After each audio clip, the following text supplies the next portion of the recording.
Blackhawks fans, welcome into the Four Feathers podcast. It's season 5, episode 4. Crack 'em because it's Happy Hawkey Eve. Tony, Ron, how we doing, my friends? Cheers, Johnny. It is a very happy Hockey Eve. Just just getting ready for the nice 2023-24 Blackhawks season. Ron, you and I got to get a sneak preview of it last week. That was fun times. But yeah, Johnny, just ready to talk some hockey. Echoing that, good to see you boys as always. Hey, happy Hockey Eve. We're almost there, dudes. We're almost there. One more sleep, and Blackhawks hockey is ready to roll for 2023-24. Can't wait to talk about it, and going to enjoy some beer in the process. Yeah, crack them. Enjoy. Hope you're cracking them at home. Go and jump in the comment section here. We've already got a couple in here. Yeah, our boy Kirk is cracking them. You know that. Our dude Skokes in here as well. You can join that conversation. Get your comments up right here by subscribing on Tap Sportsnet on YouTube. Jump in the live stream. Voice comments there, and we'll put them up here as we discuss through all of this Blackhawks season. You can also find us on Facebook at OnTap Sportsnet and on the X Twitter, whatever they're calling it, at Four Feathers Pod and at OnTap Sportsnet. So, guys, let's jump right in. Like I said, it's Hockey Eve. That meant NHL rosters had to be finalized across the board, all the league today. Blackhawks basically had theirs by the moves that were made over the course of training camp in the last few days. We kind of knew what it was going to be. There were kind of last few spots that were maybe on the edge for a few guys. However, we got that today. Initial reaction, any surprises, anything jump out to you when you saw the whole list of names? You can go and check that full list out over at ontapsportsnet.com. Yeah, Johnny, I don't think I'm super surprised by anything, to be frank, that has happened so far with the roster. I know there's a lot of people that are probably going to say the easy one is, well, he's been wearing number 55. I don't know if there's a number change in the future, but I think there was a lot of people too that were expecting Zaitsev to not make the roster, and I think just right now that's unrealistic. I think there's a chance in the future we see him kind of get phased out of this lineup when guys like Isaac Phillips and others are probably a little more NHL ready. But overall, gentlemen, I think this is kind of what we expected, at least to start the season. But I mean, let's be frank, this team could look very different in 3 to 4 weeks, depending on guys getting healthy and just performance in general at the AHL level as well. No surprises here. Pretty much echo what Ron says. Yeah, I mean the name that everybody's going to want to talk about making the roster is Korchinski, Johnny. So I'm curious what you have to say on that one, because I know that you boys have been back and forth on that name a little bit all off season. Right, yeah, let's jump right into that name. I guess that's kind of the headliner here because everyone knew, no shock, Connor Bedard made the roster. However, another guy who's going to be a rookie making his NHL debut coming up here is Kevin Korchinski, and with that, Isaac Phillips had to be sent to Rockford. So you can make the argument that Isaac Phillips, who has 20 games of NHL experience under his belt, should have been on the roster. And he probably should be from talent level wise. And you just look at Nikita Zaitsev's sort of numbers overall, and he's just a pylon out there on the ice. Let's just be honest, call it like it is here at the Four Feathers Pod. Do we have a Jan Ruda reference under 5 minutes into this? Yeah, pylon. Pylon. Well, I wish Nikita Zaitsev's name played a little bit better, to have something like that, whether it was a pylon or cone or whatever, what have you. We'll have to brainstorm over a few more beers later, guys, and try to come up with a Nikita Zaitsev name. But just go up what Luke Richardson said regarding Kevin Korchinski making the roster. We just told him, like everybody else in the league, it's the best league in the world. Congratulations, you earned the spot. But now every day, every day you work here is to keep it. So that's what Kevin Korchinski has, challenge lying ahead of him. And I think it's a pretty significant challenge because development for defensemen, especially at the NHL level, can take a while. And I think you're going to see some flashes. I think he showed that in preseason in terms of his puck moving ability. He's quarterback to power play plenty out in Seattle, right? Not that he's going to be in charge of doing that immediately. I mean, he'll get some looks there, but it's not going to be all up to him because you got a guy on the wing there in Connor Bedard. But I would just say, go with the flow with Kevin Korchinski and trust what the front office has and coaching staff, more importantly, has in mind for him in his development here. I know everybody wants to see the shiny, young, new prospects. I do too. Don't get me wrong. However, we've been burned before by wanting to have those guys up before. Up front, Kirby Dach, name a number of failed defenseman projects that just never panned out here. So I just say take it day by day as it goes, just like Kevin Korchinski's going to have to, as Luke Richardson outlined. Yeah, and Johnny, I think worst case scenario with a guy like Korchinski is you give him a little bit of that taste of the NHL and he learns from it, right? I think, both of us on different sides of town could say the same thing when your favorite baseball team calls a top prospect up late in the season and maybe they struggle a little bit, but that's okay. It's to get that taste. It's understand what they need to work on. And I think that's kind of what this is going to be for Korchinski. I think they want to see, hey, where are you most comfortable? What are things that you really don't need to work on, specifically developing in terms of skills and traits?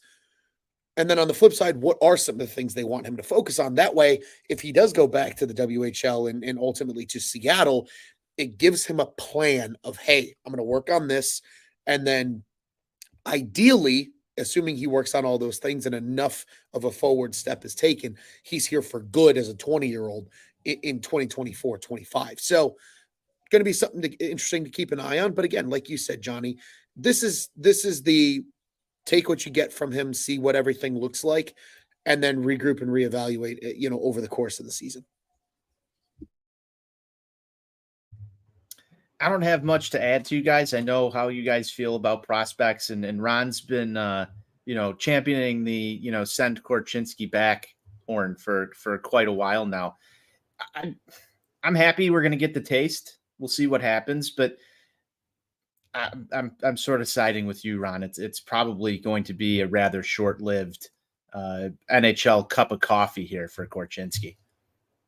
Right. I wouldn't be shocked to see that. But then again, he could impress and make, force the coaching staff's hand to where he has to stay up. It's a nice spot to be in, especially with the expectations for the season not being, you're not setting out to win a Stanley Cup. I know every player will tell you that, but that's just not realistic for where they are in terms of the rebuild timeline here at 1901 West Madison. All right, let's look elsewhere on the roster. A couple injuries to get you to. Philip Kurashev, Colin Blackwell, Colton Dock, Luke Philp, Sam Savoie, all either on IR, that's Kurashev, and then the rest of those guys on non-roster / injury designation to start. I guess Kurashev, biggest absence here. What do you think with him out? Who steps up in his absence?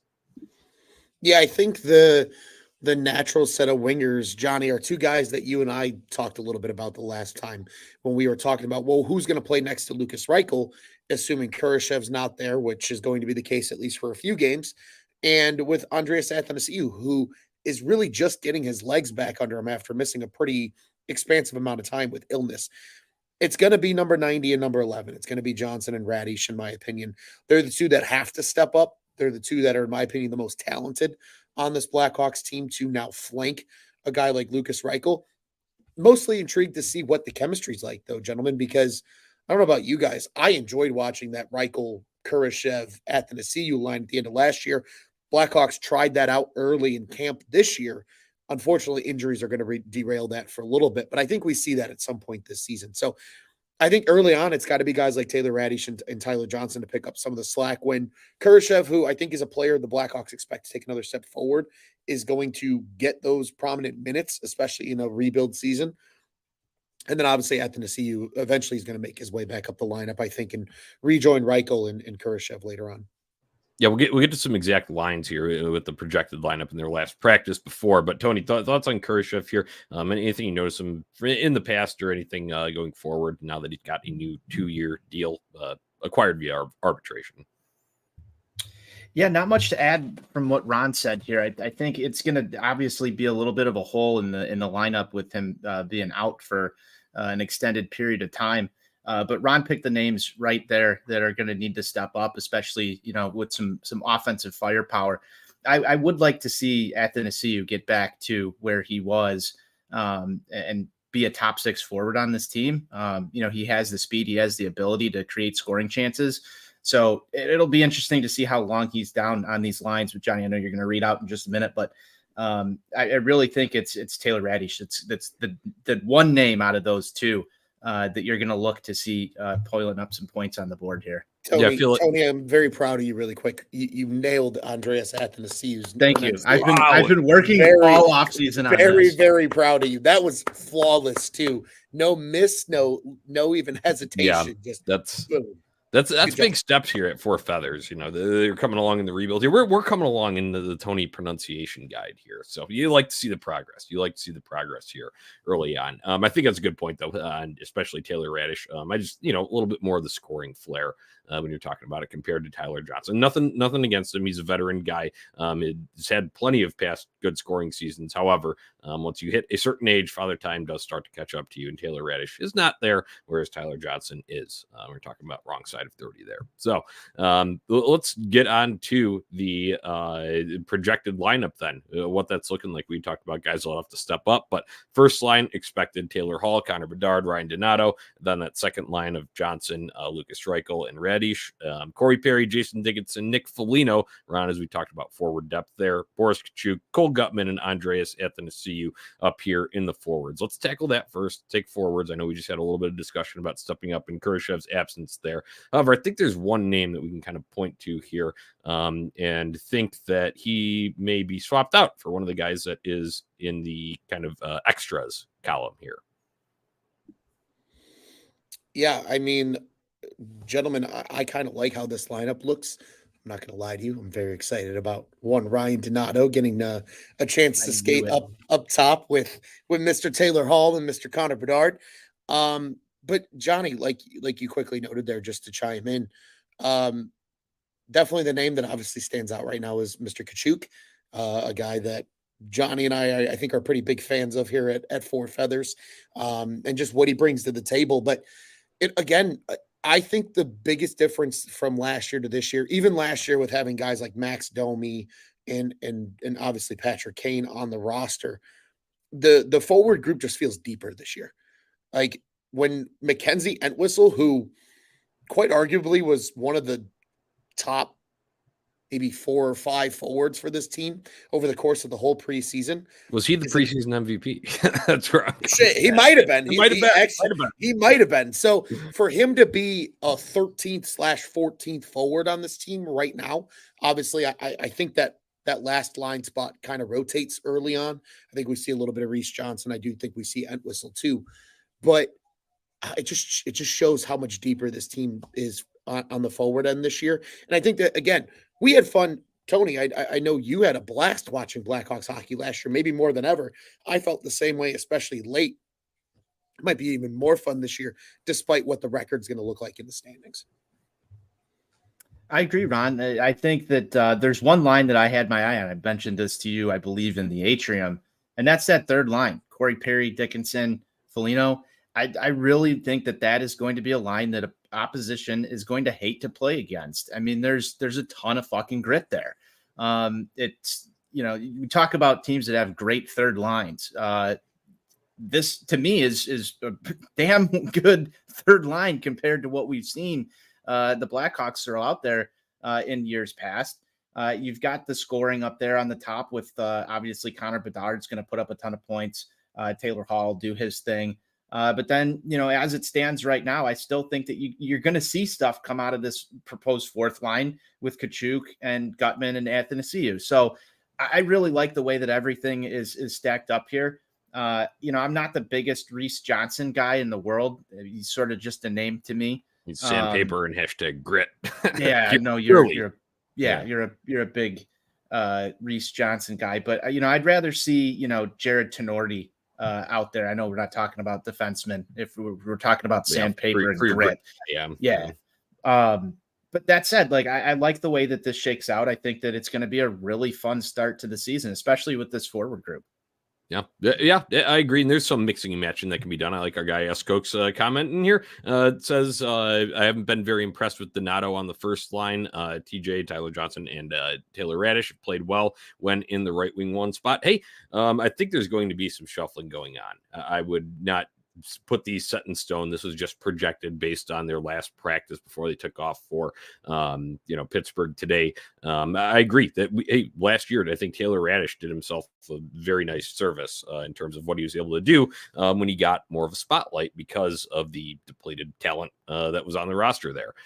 So I definitely could see him moving up there. Obviously, Tyler Johnson, if you just need a veteran presence up there, I agree. But, you go back, I feel like it's kind of like a wave. You ride the waves of training camp early on, scrimmages, preseason games, who performs well in what games, right? We were just talking about Mackenzie Entwistle as a really good preseason performer here, and shit, he's left out of the group right now. But early on, it looked like Ryan Donato had some nice chemistry going on with Taylor Hall, Connor Bedard. I want to see if they can maximize that. However, wouldn't even be shocked if in game some of these get switched up a little bit. And obviously that can change based on power play, penalty kill time, who has to be out there, who's been sitting on the bench cold for a long time. We know Connor Bedard's not really on penalty kills. Whenever that happens, at the very minimum, it would be the last few seconds that they're trying to spring a break on a kill. So we'll see exactly how that shakes out. But that's just how it's looking right now. Once again, those extra forwards being Mackenzie Entwistle and then Reese Johnson there, grit down at the bottom. Moving on back to the blue line defenseman, Alex Vlasic, Seth Jones on the top pair, Kevin Korchinski, who we talked about earlier, with Connor Murphy on the second pair, and then Jared Tenorti, Wyatt Kaiser on the third pair there. Interesting, guys. I know that this is kind of how they've been rolling, and D partners do need to develop some chemistry. Can't say I was overly impressed with Alex Vlasic in the preseason, though I did not get to watch too much of the last two games. But they're going to roll with that, and obviously Seth Jones is a reliable guy to have alongside him there. But I think a lot of eyes are going to be on that number two pair, Kevin Korchinski, Connor Murphy. A lot of fives out there during that one. Yeah, if only it was as good as Tree Turdy Tree. We got a 555 on that second D pairing. I agree, Johnny. I think most eyes will be on that second pairing, but I'll be honest with you. I think Alex Vlasic looked much better in the last two preseason games than he did early in the preseason. That's what I get for going off the grid for a week. Hey, it'd be that way sometimes, but no, he really did. He made a couple of plays. Tony, I think I pointed one or two of them out to you when we were at the UC last week. Just he looked poised. It looked like he kind of settled in a little more. I think maybe early on in the preseason, he was just getting his feet under him a little bit, getting used to the speed again, especially after most seasons spending time in the AHL with the Rockford Ice Hogs. I really think he's ready. And similarly, is he ready to take on other teams' top units, though? Because he's playing on top pair here. Right. And that's kind of where I was going to go. I think you're going to see a rotation. I think we'll see a lot of Wyatt Kaiser up there at times. I think there's even a chance that like Jared Tenorti gets a chance up there every once in a while to just give a different look of what the Blackhawks are going to do with their D pairings. But, overall, I think the second pair is going to be fun. Gentlemen, I get do we recall Brent Seabrook vibes when he was babysitting Victor Svedberg on that second DU pairing way back in the day? I don't want to call it babysitting for a guy like Korchinski, but it feels like Murphy might get thrust into that role a little bit this year. And even Seth Jones, right? Because both of them are probably going to be anchoring pairings with younger guys just by nature of where this Blackhawks rebuild is. So I think that's what I'm most excited to watch. But I mean, we know who the two stalwarts are on this defensive pairing that aren't going to move a whole lot. It's going to be Connor Murphy and it's going to be Seth Jones. Yeah, Ron, I think you're right there too with most eyes. Korchinski's name's come up a bunch already in the show. So I would say I'm far more worried from a defensive standpoint than what we just talked about with the forwards, because there is a lot of youth, and Johnny brought this up just a little bit ago. The development of defensemen takes a while. And right now you sort of see this. Each of these lines has inexperienced defenders on it. So there's going to be a lot of growing pains. There's going to be a lot of times where we're watching Blackhawks hockey this season and somebody does something. I'm sure there's going to be plenty of curse words at the TV for plays that Vlasic makes. I'm sure there's going to be plenty of curse words for things that Korchinski's going to do, Wyatt Kaiser as well. And let's be honest, there's certain times where, Seth Jones or Connor Murphy's going to make a mistake. So this group right here, I hope that when we're talking about a team that is competing, and even when you go back to the Cup eras, I think there was some questionable defensive lines that were out there. But for all intents and purposes, this is where I think the Blackhawks are the weakest, is within their defense. And it's pretty glaring when you sort of look at it. I want to see a lot of growth this year, though, from some of these guys. They're going to get this experience. Obviously, Korchinski's getting his cup of coffee. I think Vlasic's going to get just a brutal awakening to every single day NHL play. And then, Wyatt Kaiser, Ron, that's a name that you thought could go up on that first pairing. It'll be very interesting to see just the development, because this is a portion of this rebuild that is going to be very important. How do they develop these defensemen, the young defensemen that they have in the system right now? And I'd say it's probably the most important growth that needs to take place over this season. Yep, spot on. And just the state of this group, where it's at, how far they have to go in terms of those young guys making strides here. That is what will keep them in the basement of the Central Division, in the basement of the NHL standings. I'm not talking dead last. Who knows? Maybe lottery pick. Who the hell knows exactly how it shakes out? Who gets traded? All that stuff. Who gets injured? It's inevitably going to happen. Hate to see it, but it's hockey. It happens. That's why a few shows back, I'd said I would probably still pin them for 8th or 7th in the Central, probably more likely 7th, but that's just where I stand in the D corp is a major reason why. Another contributing factor there in net, Peter Mrazek. He's your opening night goaltender. We've talked about Peter Mrazek as a perfect tank netminder, and I think like the D pairs, another guy along with them in that tandem, in that goalie tandem, Arvid Soderblom, we're looking for growth here because results weren't there for him last year. I think he has flashes and he showed his talent. However, when you go and look at like a 2-10-2 record, I want to say for Arvid Soderblom last year, it's like, sorry, it just doesn't inspire a lot of confidence there. Although Jimmy Waite does, I think, believe in Arvid Soderblom as a legitimate like 1A netminder in the future. So goalie tandem, how we feeling, Tony? Let's toss it over to you, Mr. Goalie. You know how I feel about Peter Mrazek. So if you've listened to this show before, I don't even want him to start in net. I think we can pull some tape from a couple of shows back. Tony wishes Peter Mrazek's contract was terminated and Jackson Stauber was here. Yeah, I do. Your first time Four Feathers listener. Yeah, so that's, I think from a growth standpoint, we just talked about it with the defense. Like, you want to see him take strides. I'd rather see the Blackhawks deploy a goalie tandem here that's just totally young and inexperienced and sort of working their way through things. I know that they're a little bit behind in development there, and you need to ride this contract out. But I'd like to see Soderblom get a most of the starts here. I don't want to waste, we talk about this in baseball, Johnny. It's like when your team brings in, an old veteran in the middle of a rebuild and just steals starts from people. That's how I feel about Mrazek right now. We'll see how long it lasts, but he's not going to be here long term. He's just eating time for you right now. I wish we sort of had a different setup where maybe there's a guy who's a little bit further developed. I know, Stauber had his issues in the preseason and looked god awful in his one start. So it'll be interesting to see him sort of recover and come back up at some point. As you've mentioned, injuries, and we talk saw about results though. He did produce some results at the NHL level, limited sample size, but he did have some very limited sample size. I like that. I'm gonna really miss staying locked all season. Because at least there was a story to get behind there. I know you can sort of throw him towards the and he played well. It was just injuries that derailed him. Yeah. So I'm going to have to get used to probably a lot more Mrazek starts this season, which will probably be painful for me. I don't know. I just like the Blackhawks to have a name at goalie that gets you excited. And Peter Mrazek does not do that for me in any sense of the word.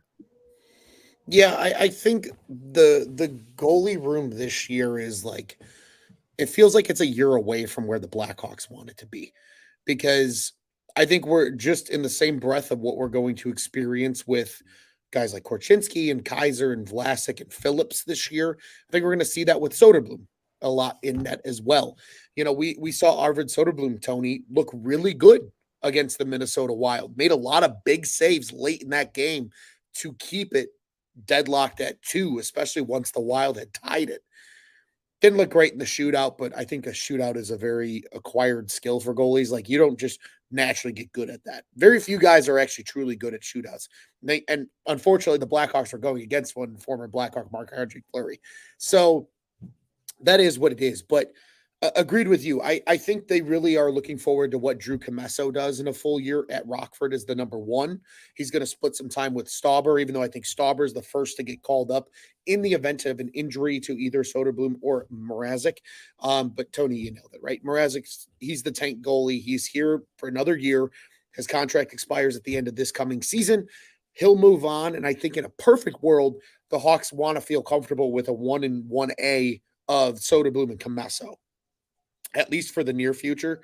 But obviously that can change between now and next summer when we're having this conversation. So very excited for the learning curve we see from Arvid Soderblom. Very not excited for the non-learning curve we see from Peter Mrazek. And then excited to watch from afar what happens with Drew Comesso as being the guy in Rockford for a full slate of hockey this year. Between you guys, I think that's a good rundown of the goalie situation. I would just add, Ron, something you touched on. Peter Mrazek is injury prone. We saw it last year on multiple occasions. The groin eventually ends up giving out. That's just the way it's been. It happened in Toronto and other places that he's been previously. So you're probably going to see some guys called up from the A in the event of a Peter Mrazek injury. And who knows, Arvid Soderblom too. He's could be susceptible to that. We'll see how that shakes out. Let's go quick thoughts while we're still on lineup and construction here. Kirk, our guy, asks, how are we feeling about power play and penalty kill so far? Got some tastes during the preseason, but once again, maybe not the exact top penalty kill units that you would see like you will in the regular season.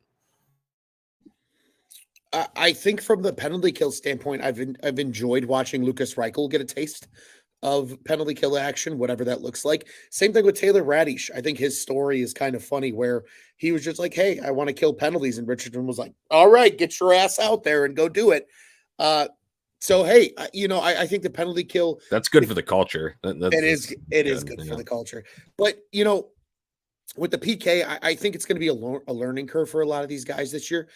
But because of the PK style they play with that aggressive nature, I think it might be really good for some of these young guys to participate on the PK and kind of get that ability to learn how to be aggressive at the right times. Because I think that translates into every other aspect of the game of hockey.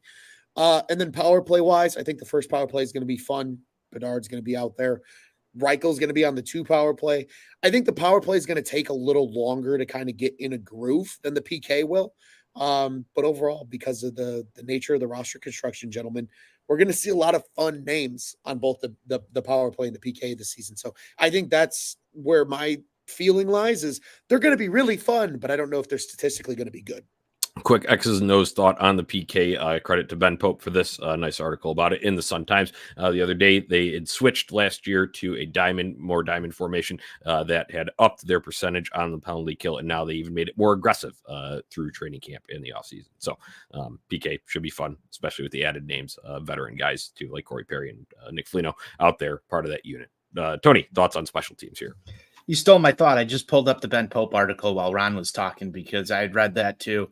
And I've been thinking about that a little bit over the past couple of days. I think it's good to pressure the puck handler. Yeah, it is. And I like the aggressive style of play. And we bring up culture here and all that other stuff. I want the team to be aggressive. It's going to create some chances for them. It's not always going to be pretty because sometimes you're just going to get blown by. And, when you're playing an aggressive style like that, it can lead to a lot of openings for the opposition. But the fact of the matter is it was to their benefit last year with these changes that Richardson's made. And you sort of saw this special teams, both PK and the power play through the cup era. I mean, it was never even like that great. Like there was always sort of some problems with it. This group, since Luke Richardson has taken over last year, I think has been one of the best teams that I've watched on special teams. And when you add some of these names as well to it, as Ron had mentioned just a minute ago, you're going to see some young guys out there, a lot of speed out there. And I think it'll be a fun watch. But Johnny, you stole sort of my thought there with the Ben Pope article, because I wanted to get into that. I thought it was a really interesting read. And if you're listening to this and haven't checked it out, head on over and check out Ben Pope's article on that. Yeah, Tony is 2 for 2 right now on he's nailing pronunciations. He's not even phased when Johnny and I are just being a bunch of assholes right now. Like Tony is dialed in because I'm ready for Hawkey this is Hawk season, almost boys. back. Yeah, I'm dialed in too. I So ready. I touched on penalty kill there. My last thought, power play. They're going to have droughts. It's inevitably going to happen. Probably take a little bit longer to click, but I'd like to see Connor Bedard be able to change that, just like he changes the angle of his shot so quickly. And something like that. Like I said, it's not going to be an overnight like snap like that. However, I'd like to see him use his shot from that half wall, from wherever he gets the puck, really, because sure, he might be set up on like a left wing, like boards or wherever you have you on the right side. They've used him too in that prospect showcase, but when you have that shot that he has, you can really make, obviously we saw where defenders shadow over towards him, overplay him, and then he was able to feed a perfect pass. That was a nice power play, sort of sequence that we saw in one of the preseason games. However, just using that shot too, and maybe catching a defenseman or goalie off guard when they're not expecting it. And shit, even if it doesn't go in, if the goalie wasn't expecting it, maybe that leaves a juicy rebound out for someone else. So hopefully that net front guy there in to cash in on that. So let's move on and talk about #culture. Kirk's got a rundown. Kirk got a rundown, I think, because we're talking about culture. Did one of us send it to him before the show? Yeah, we're talking about #culture. I think we're going to talk about #culture on every single episode here, since Chad Luke Richardson is the head coach of the Chicago Blackhawks. But Ron, team named alternate captains today. Give us the rundown, since you so eloquently put that together for us. Yeah, so the rundown is pretty simple. Actually looks ironically similar to last season, minus there being an actual captain this year. So it's 4 A's. 2 guys are in the permanent spot, similar to what Taves and Kane were last year. It is Jones and Murphy this year wearing the permanent A's. So every single game, you will see an A on the chest of Seth Jones and Connor Murphy. And then it will be a flippy-floppy between Nick Foligno and Corey Perry, rotating that third A depending on the game. We saw that last year with Jones and Murphy, where Murphy wore it on the road because of the respect and familiarity thing. Jones is a little more of the newcomer, wore it at home. And gentlemen, I think interesting was Luke Richardson's quote. And Johnny, you so eloquently put it in here, our rundown for us. Richardson said, he says, I think it's going to be Corey, in reference to Corey Perry, at home for the first half of the season, and Nick on the road, Nick Foligno, on the road for the first half of the season. Then we'll flip-flop that. I think that's kind of cool, because this is an instance where both players are newcomers. Both players are well-respected veterans for, in my opinion, different reasons. But both of them are going to get an opportunity to wear A's both on the road and at home. I think that's a respect thing for both of these guys. But it also just shows the amount of leadership they're going to command in any situation, right? Early on in the season on the road, a call doesn't go the Hawks' way. Yes, Connor Murphy is going to be there. Yes, Seth Jones is going to be there. But like, how good does that look when a former captain like Nick Foligno is there in that conversation too? Same goes for on the other side with Perry, right? Yes, he was never a captain in his career, but he wore an A in Anaheim through all those great years when Getzlaf was the team captain. He's well respected around the league. Hell, he's even feared around the league by some people. So having a little bit of each flair for over the course of the season with both of these guys getting to rotate that A, I think it's going to be good for the team. I think it's going to be good for both of the players to be a voice of the team going forward.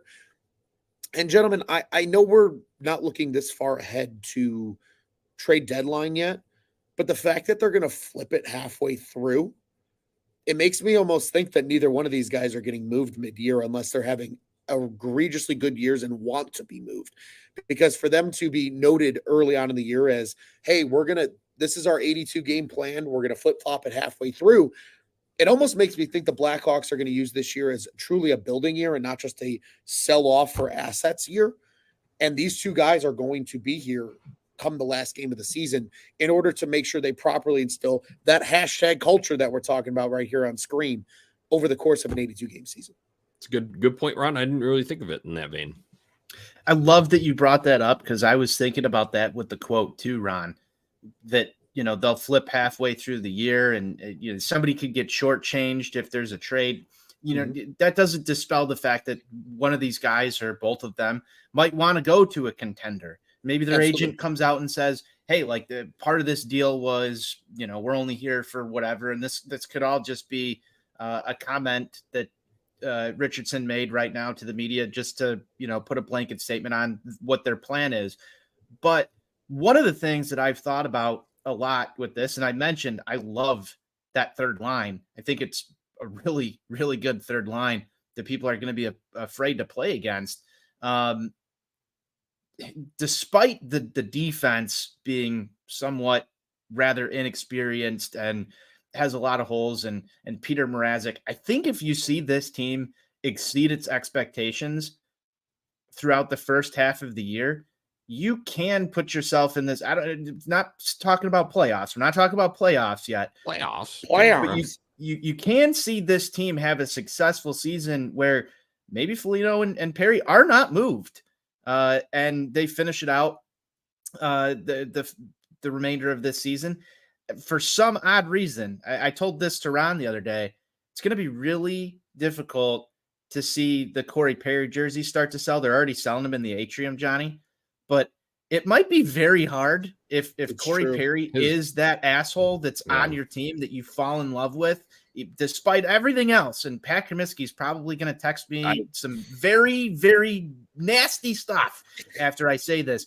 But there's a chance that Tony Marchese doesn't make it out of this season without purchasing a Corey Perry jersey. Wow. What happens? What happens? Because that is big time. What happens when Corey Perry becomes that kind of player for your team that you like so much that Pat Comiskey buys a Corey Perry jersey? That's the heartbreaking question we got to ask. That's a tough sell, in my opinion. We know our guy Pat. I mean, didn't we have a full episode over the summer called "Fuck Corey Perry" featuring? And he backed down. He backed down to this man right here, Ron Luce, and admitted during that show that there was some benefit to Corey Perry being on this roster. Yeah, it's true. Although I don't know if he's gonna, go full in and buy the Corey Perry jersey. I just want to see it though. I think you know what I think what should happen, Tony, is if you do succumb to that purchase and go for the number 94 Perry jersey, we get Pat over to take a nice little picture with it on and a big smile and a cheese. He'll have a bush light in one hand because it's Pat. It'll be perfect. I was thinking to even do that, we're going to have to wait. We're going to have to outlast him for the night and wait until he's passed out and then drape it over him when he's sleeping on Tony's couch in the garage. That's what I was thinking. That's where I thought you were going with that, but that's where I was. But that's going, even better. That's an even better idea. That's even better idea. So we'll see if we can get our enforcer Pat Comiskey in that. But Tony, interesting to even think that, because if you told me that time capsule, even like even last year at this time, because we didn't know Corey Perry would be around here, I would have said you're crazy. But such is the case here as we preview the 2023-24 Blackhawks season. We appreciate everybody tuning in on YouTube here. Jump in the comments, drop it here. Measuring success for the season. Kirk says, I'd rather see Bedard put up 40 to 45 goals and us miss the playoffs than have him score 25 and they go for a playoff push. I think that's fair expectation. And, measuring success, I think is going to be very subjective across the board, depending on what you're looking for this year. So, guys, let's move on. Talk road tripping as we get into this season. It's tough sledding early on. 5 games on the road, all to start. Obviously, opening night tomorrow, Tuesday, the 10th of October in Pittsburgh.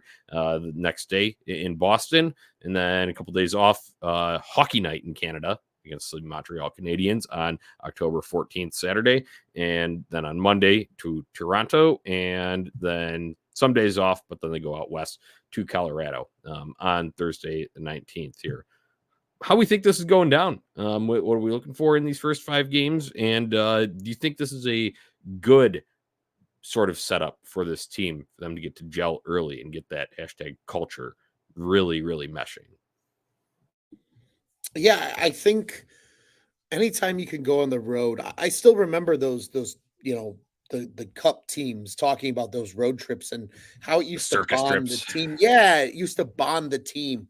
I think this first 5-game stretch could be really good for this team, especially because it's not like, oh, we're going to St. Louis and then we're going to Minnesota. It's a decent trip, right? You're going east, you're going to Pittsburgh, then you're off to Boston, then you're up in Canada for 2 games just to go all the way the hell out west to Colorado before coming back home. I think they play a bunch of really good teams. I would say Montreal's probably the least talented team that they play of this group, and even Montreal is not bad by any stretch of imagination. And then on top of it, it gives this team a chance to bond. It's a lot of new faces. It's a very different looking Blackhawks team than it was last season at this time. I think it's going to be good for the team. And gentlemen, I don't know if we're looking for this, but I'm going to give it anyway. Little record prediction. I think they go 2-3 in these first 5 to start the year. Maybe there's an overtime loss in there, so it might be a 2-2-1 type scenario. But I really do think they play all 5 of these teams very hard. And I think there is absolutely a world where they come out of this with 5 of a possible 10 points to start the season before they're back home against the Golden Knights on the 21st. I like your predictions, Ron. I'm gonna go one higher though. I think they come out of it 3-2. Maybe one of those is an overtime win. But yes, back to the other question on here.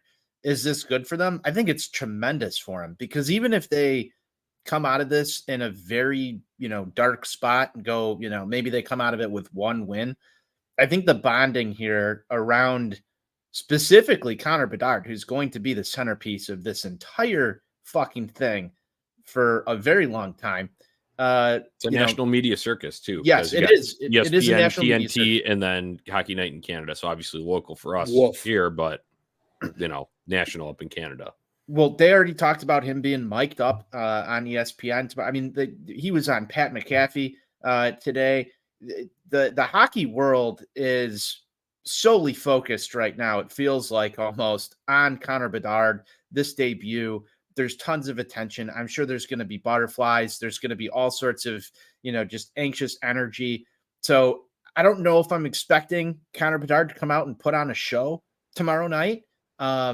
It'd be awesome if he did, but I think the fact that you get this road trip out of the way, you let the guys sort of, get this first sort of experience with each other. Obviously, they've been in training camp for a while now, but to start the regular season, go out there, do all the bonding things that happen on these road trips, and then you come home after it, and it's going to be sort of a sense of relief, because there's going to be not only the fanfare and the welcome for tomorrow and a lot of other different stadiums throughout this 5-game road trip where people are going to get their first taste of Connor Bedard. You're going to come home to a giant fucking welcome party.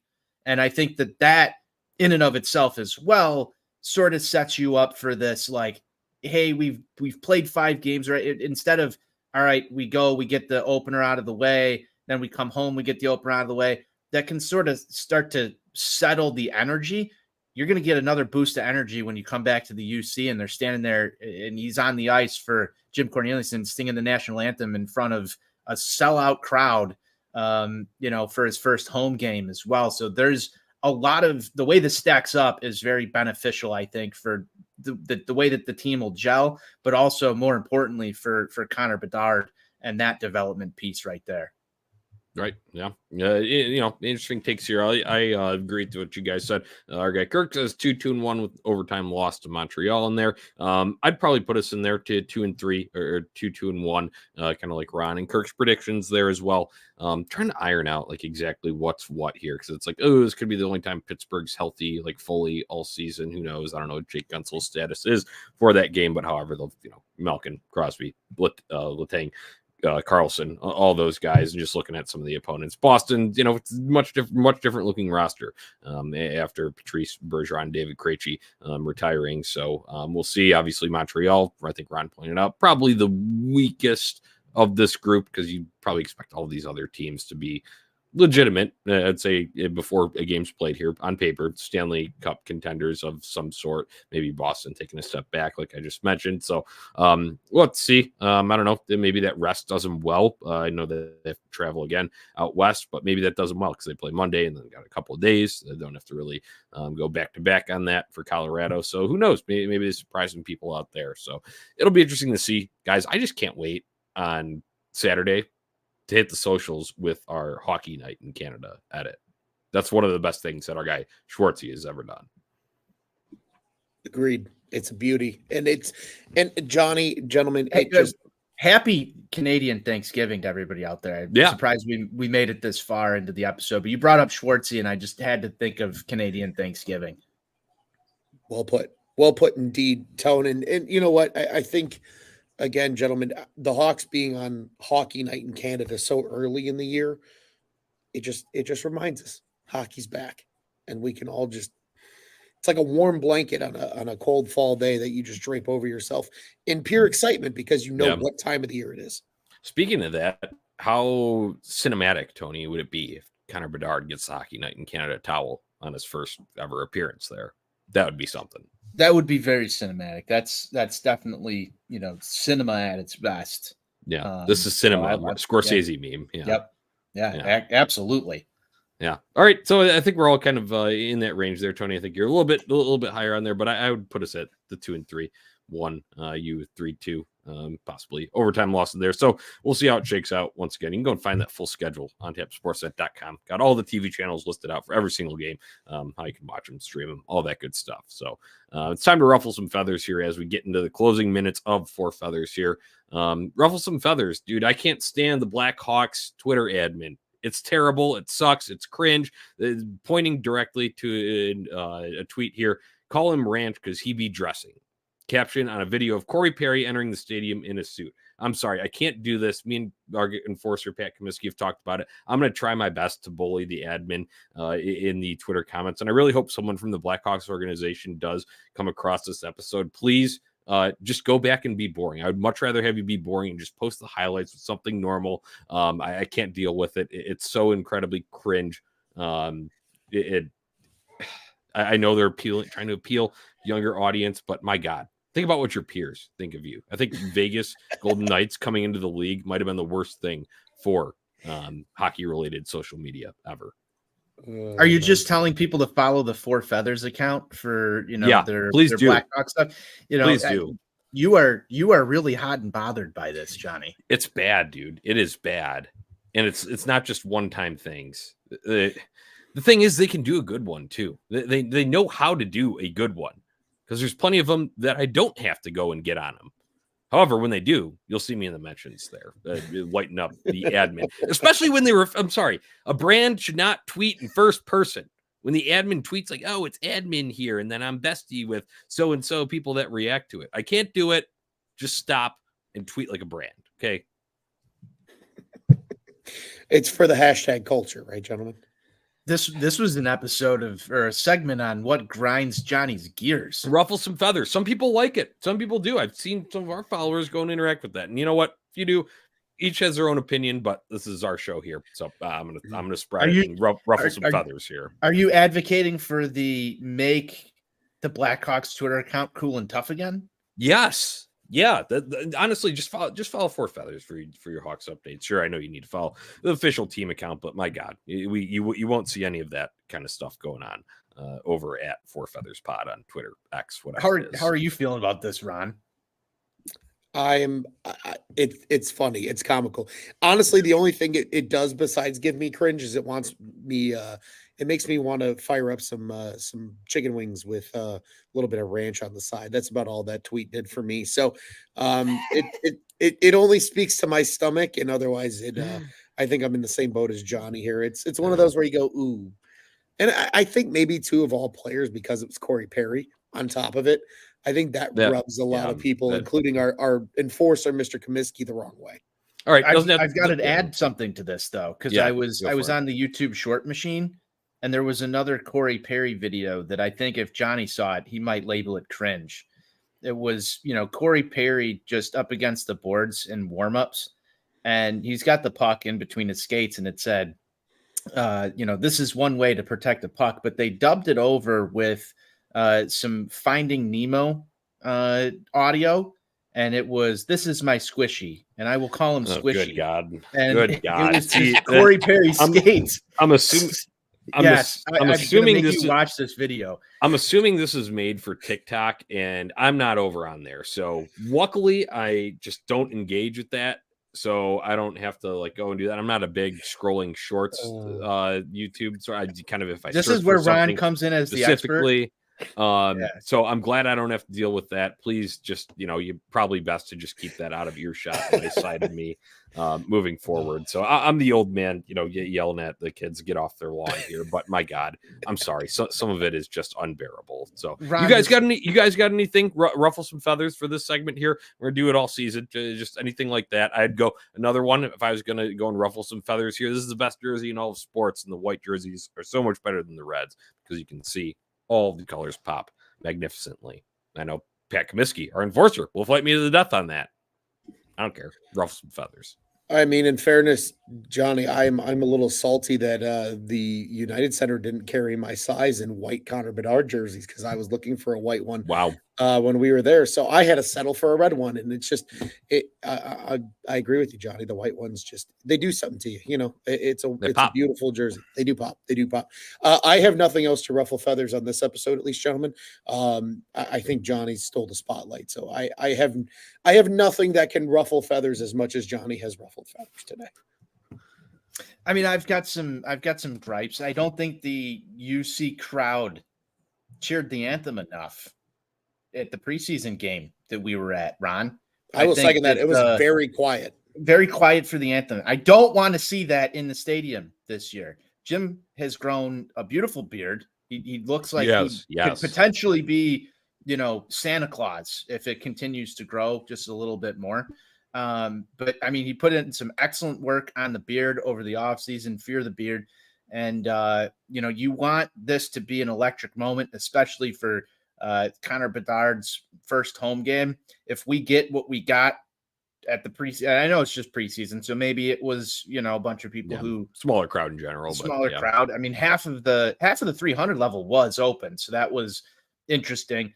And a couple of other things I want to get into before we close it down, just game experience stuff that Ron and I saw at the UC and the 300 level, some new stuff that's out there, but I'm not going to accept quiet anthems at the Madhouse on Madison throughout the season. We need to get a little bit louder and, carry that tradition on, because we're all about culture, tradition, all that good stuff. And, it's something that it's not just Blackhawks players. There are, guys that play here and then go and leave somewhere else. But when they, send off, and I've seen it in multiple, posts, farewell posts to Chicago and whatever. And they always mention that. That's always a thing. And when they interview players from opposing teams, they always talk about that as such a unique thing. You need to make sure that stands out. I'm with you, Tony. Yeah. So I don't know if that's going to ruffle any feathers. Maybe people don't want to cheer the anthem. I don't know, but it needs to be if you're just out there for a social night, that, that's okay. People take in things in different ways, but at least cheer the damn anthem, right? Hashtag confirmed by Ron on a safari. Ron on safari. Always.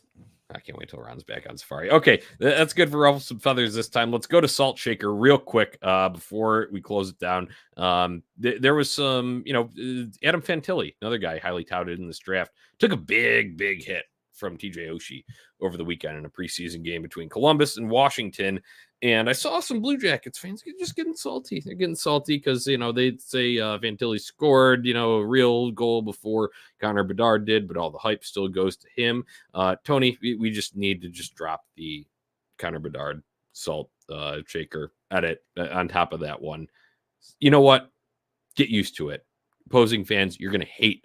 You are going to hate the level of posting of content that comes out regarding Connor Bedard from the NHL account, from national outlets that probably you thought didn't give a shit about hockey before ESPN, things like that. You're going to see all of that. And guess what?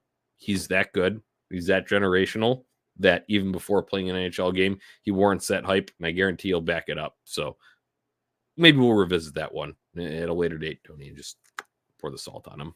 Yeah, there's a lot of saltiness out there. And Johnny, this is something we're going to watch all season because we've got the Salt Shaker edit. We'll let people know if they're being a little too salty on the timelines. I like this new segment, the Salt Shaker. We're gonna keep track of these things throughout the year when people are a little too salty about Connor Bedard. There's some Red Wings fans that were out there being salty. I saw all the Fantilli stuff. This will be a fun little addition to the show as it goes along here. Ron, you got any salt detection out there? Outside of what you guys have already mentioned, not just yet. But the salt is real. The salt is real. I think we've all seen it throughout the preseason. People are just mad that they're not Blackhawks fans. Shit happens. No, they don't. Sucks to suck. They don't have Connor Bedard. We have Connor Bedard. So that's where we're at. Go and follow us over on the X, Twitter, whatever it is, at Four Feathers Pod, and you'll see us kind of call out that. And we'll come back here and discuss them on the show. That's Salt Shaker, new to Four Feathers Podcast this year. All right, gentlemen, as we are closing up here at the Four Feathers Podcast. Johnny, I got that one last thing here. One last thing, some fan experience stuff from the UC. And Ron was pleasantly surprised by this before we shut it down. The new grab and goes. Ronald, did you like the new grab and goes? They're nice. They're very fancy. Yeah, little grab and go action. And it doesn't matter what level you're on. It's not exclusive to the 100 level anymore. They've had that little grab and go kind of drink market there for probably 2 years now. But it's everywhere. Food, drink, you name it. The grab and go is becoming a very popular vendor replacement, dare I say, at the United Center now in 2023. Yeah, Johnny, you're gonna be able to grab your beer and get back to your seats a lot quicker this season. Excellent. So I wanted to mention that before we close it down. So you can go ahead and take it away, my friend. Yeah, no, that's good stuff. Yeah, that's right. You guys were able to get out there. So good to know from the ground level of the UC there. Let's take a look what's on tap next. Obviously, we had kind of broken down the Blackhawks got a 5-game road trip coming up to start the season, opening night on Tuesday, October 10th in Pittsburgh, 7 p.m. puck drop. You can go and find it on ESPN. Believe it will be streaming through ESPN Plus as well. We've got that whole TV schedule over at ontapsportsnet.com. Go check it out there. We'll also repost the one that we had. Recommend bookmarking the link for it. So if you just know, go to that one and you'll find out what channel every night the Hawks are on. You guys will be back. I'm going to be out of town this weekend. I'll still kind of be in tune here, but will not be able to make the show. You guys should be back sometime for a Hawks happy hour. Thinking Thursday, possibly here. So that's what you got to look forward to here with Four Feathers. We appreciate everybody tuning in, dropping their takes. So make sure you're subscribed on YouTube, on Tap Sportsnet. And as I said earlier, follow us on the socials at Four Feathers Pod and at On Tap Sportsnet. Guys, I'm ready. Happy Hockey Eve. We're almost back, baby. Let's go Hawks. Let's go Hawks, baby. Let's go Hawks.